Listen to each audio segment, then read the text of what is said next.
So this is the video specifically for Lau M, and I want to address this because it specifically asks for advice from me, and I feel a bit flattered, but also I feel responsible just to address this because you shouldn't take advice from anyone like me.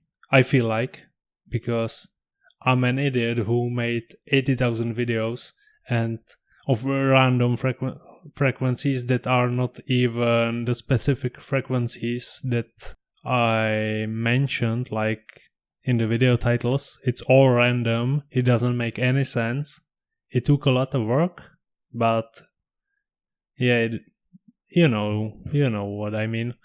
So I'm gonna address this, but don't take anything as advice. I'm not a professional of any sorts. I'm just a regular guy who does random stuff. So let's see.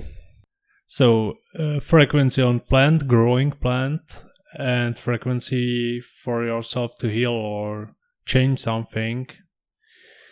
I don't use any frequencies that I listen to change myself.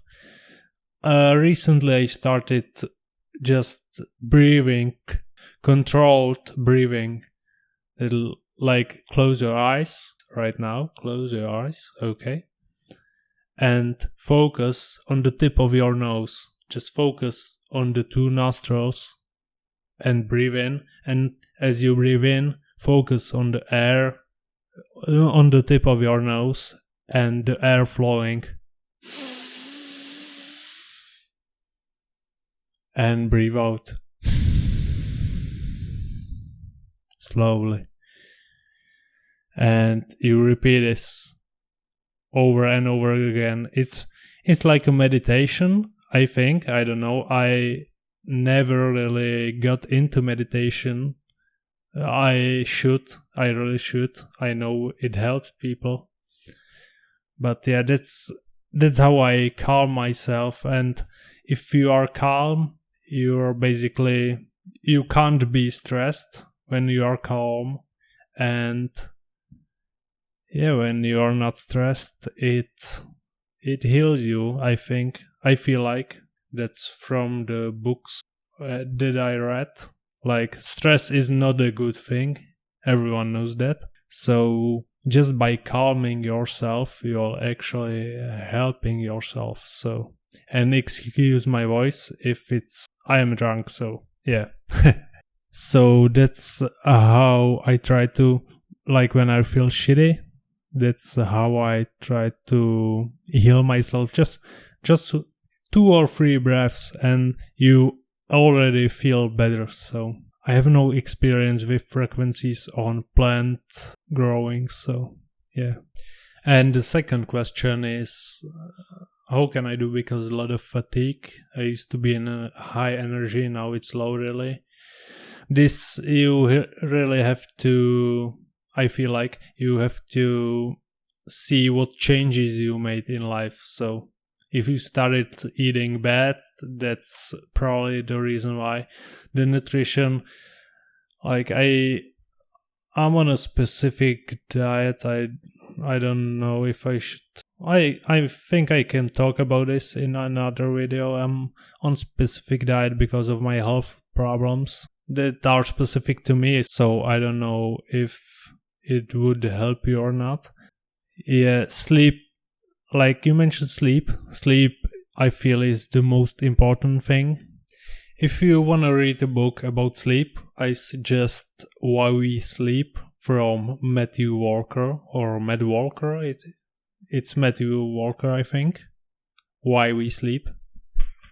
It contains a lot of studies. It's just a scientific book about sleep. And a long story short, you need sleep. That's what the book is about. It's like 400 pages maybe. And it says you should sleep more than 8 hours a day. Like your body will tell you when to sleep, and yeah, basically 8 hours plus per day you should sleep. That will make a big difference. So it's sleep, it's nutrition. I would say stay away from processed foods. I don't say don't eat meat or don't eat gluten or don't eat fats or be on keto diet or anything like that. It just what suits you the best is the way to go, I think. You have to try it. Yeah, nutrition, sleep. And that's how you fix most of the physical pain. That's how you heal most of the physical stuff. And the other question is how to manage with traumas and fears. This specifically how I manage my traumas and fears. I feel like most of the traumas and fears are the experiences you had earlier in your life. Maybe in your childhood or maybe sometime later. Basically what it is you had some situation that traumatized you or you were in the fear state. I had this fear, or I still have it, fear with spiders, because when I was like 5, my grandfather caught a spider in a jar. It was like, when the legs are spread out of the spider, it was like maybe 8 centimeters in diameter or 10. It's like 4 inches. And he caught it in a jar and then he dropped it out and the spider ran in my way. And I was so scared, like the spider, when the legs moved so fast towards me, I was so scared. And since then, I have a fear of spiders. So I know about this fear, and I know like the spider couldn't hurt me or anything, but it's still there.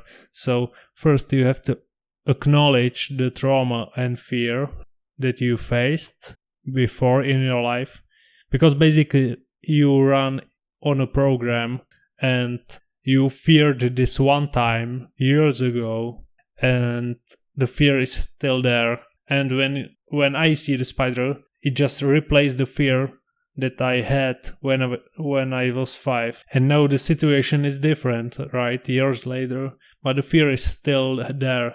So how you deal with the traumas and fears is, I think, acknowledge what it cost, acknowledge that it's been some program in the past, and you face that fear. So the specific fear that I had with spiders, I actually appointed a program at the zoo that gets you rid of the fear. So it's like one day and they teach you about the animals, the spiders and whatever. Someone fears snakes, so there's gonna be snakes and spiders.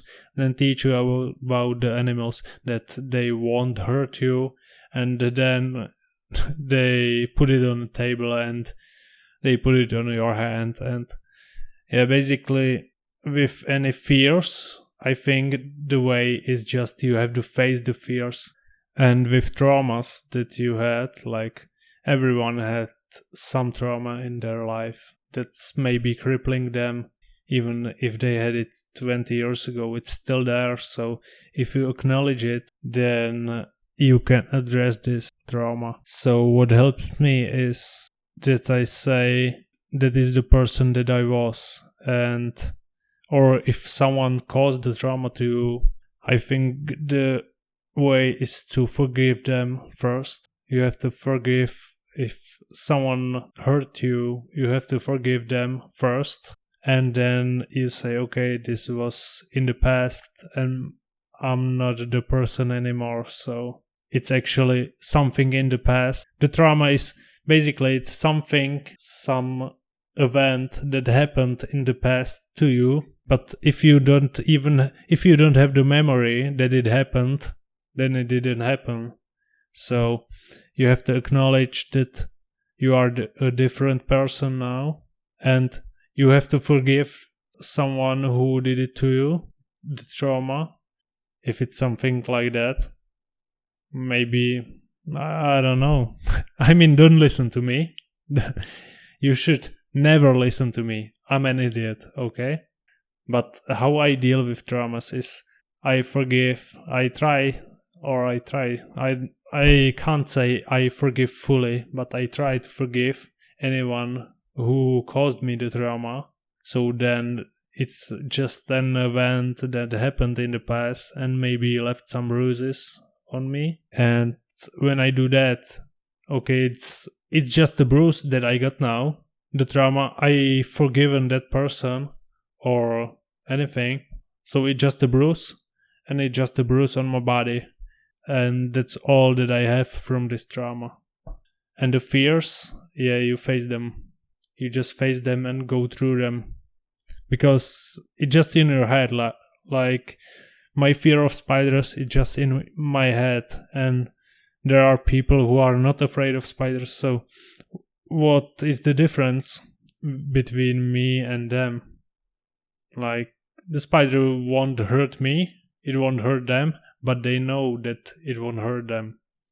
So I just have to acknowledge it won't hurt me. And when I learn that, I get rid of the fear completely. So that's how I try to address it. Hope it helps you, Lau M, and maybe some other person who watched this. And yeah, that's it.